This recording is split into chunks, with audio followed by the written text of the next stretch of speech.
Good morning, dear students. I'm Bharti Kathuria Sehgal from the SD Vidya School.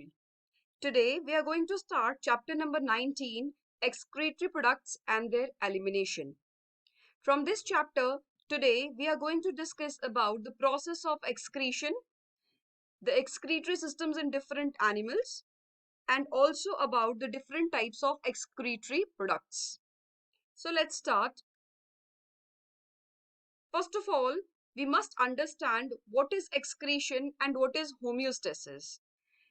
Homeostasis is the process of maintaining ideal internal conditions.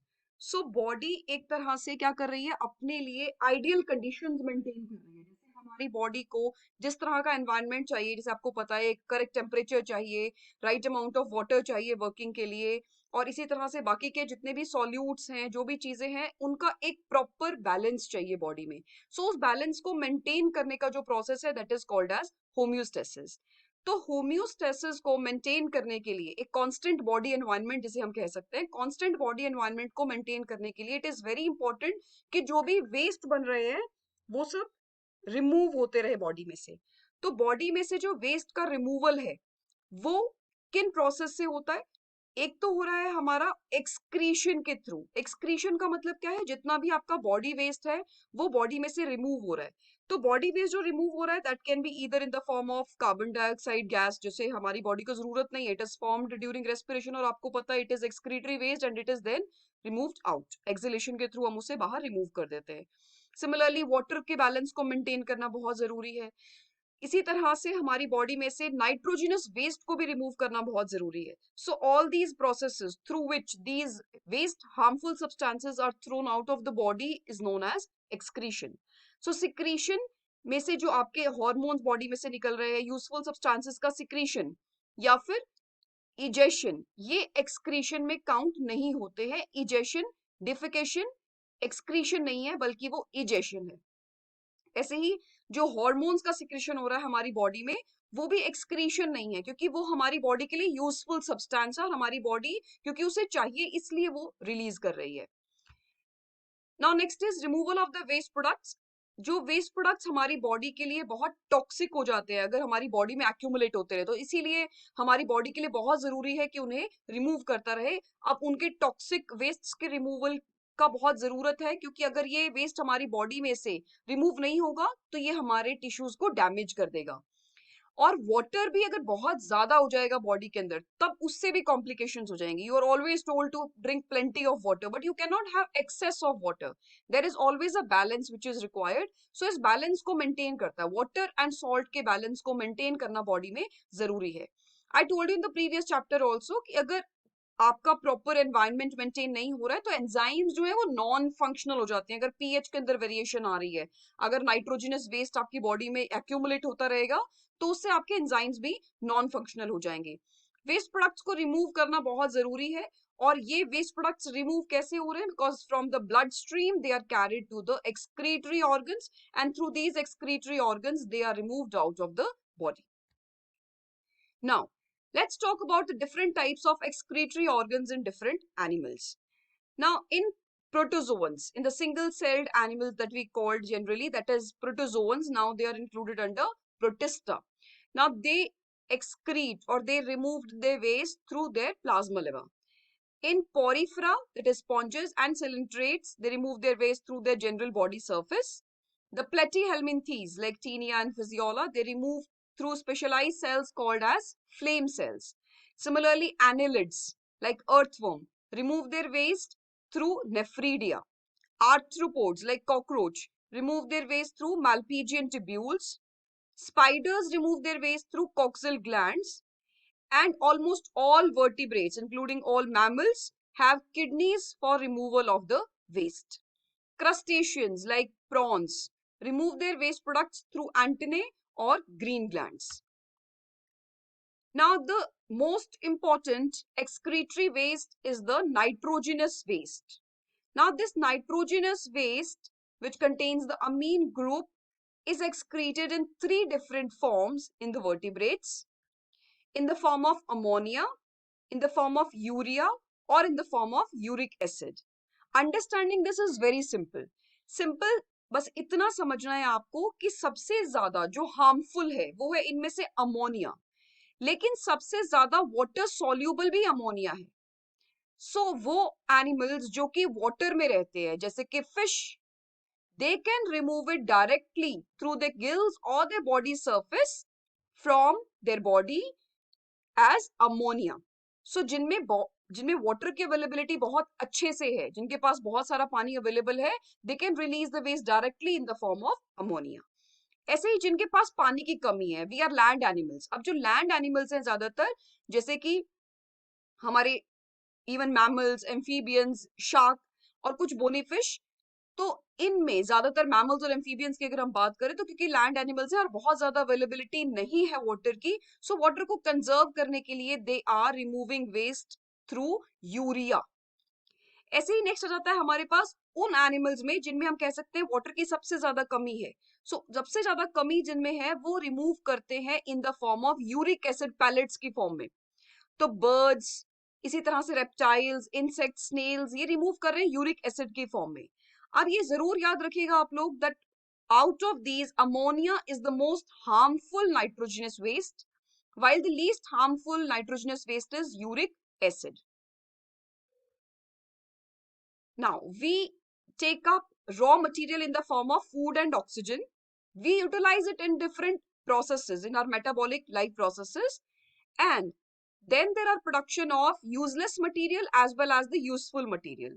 The useless material, we defecate, and this process is called as egestion. Now, always remember, egestion is not excretion. Now, the useful materials are further metabolized for the different processes, and then there is production of this metabolic waste. Now, this metabolic waste again is either in the form of urea or in the form of carbon dioxide. Urea is produced in liver while carbon dioxide is produced in lungs. And then they are removed out of the body. And now this process of removal of the harmful metabolic waste will be called as excretion. And the useful waste, obviously, the useful product, will be utilized by the body. Now, there are four main excretory organs if I talk about human beings. In humans, there are four main excretory organs: lungs, colon, skin, and kidneys. Liver is not an excretory organ, but produces many products which are excreted elsewhere. So, itself, liver excretion नहीं कर रहा है, लेकिन कुछ चीजें हैं जिनका breakdown हो रहा है लिवर के अंदर, जैसे टॉक्सिन्स और ड्रग्स, इनका ब्रेकडाउन होता है, लेकिन ये चीजें रिमूव हो रही हैं थ्रू किडनीज या दूसरे किसी और ग्लैंड के थ्रू, किसी और चीज के through. So we do not call liver itself as an excretory organ. So जितना भी एक्सेस स्मोकिंग है या बहुत ज्यादा मेडिसिन की वजह से, अल्कोहल की वजह से, क्योंकि वहां पर ही ब्रेकडाउन हो रहा है इन चीजों का, so it is very harmful for liver. So let's first talk about the lungs.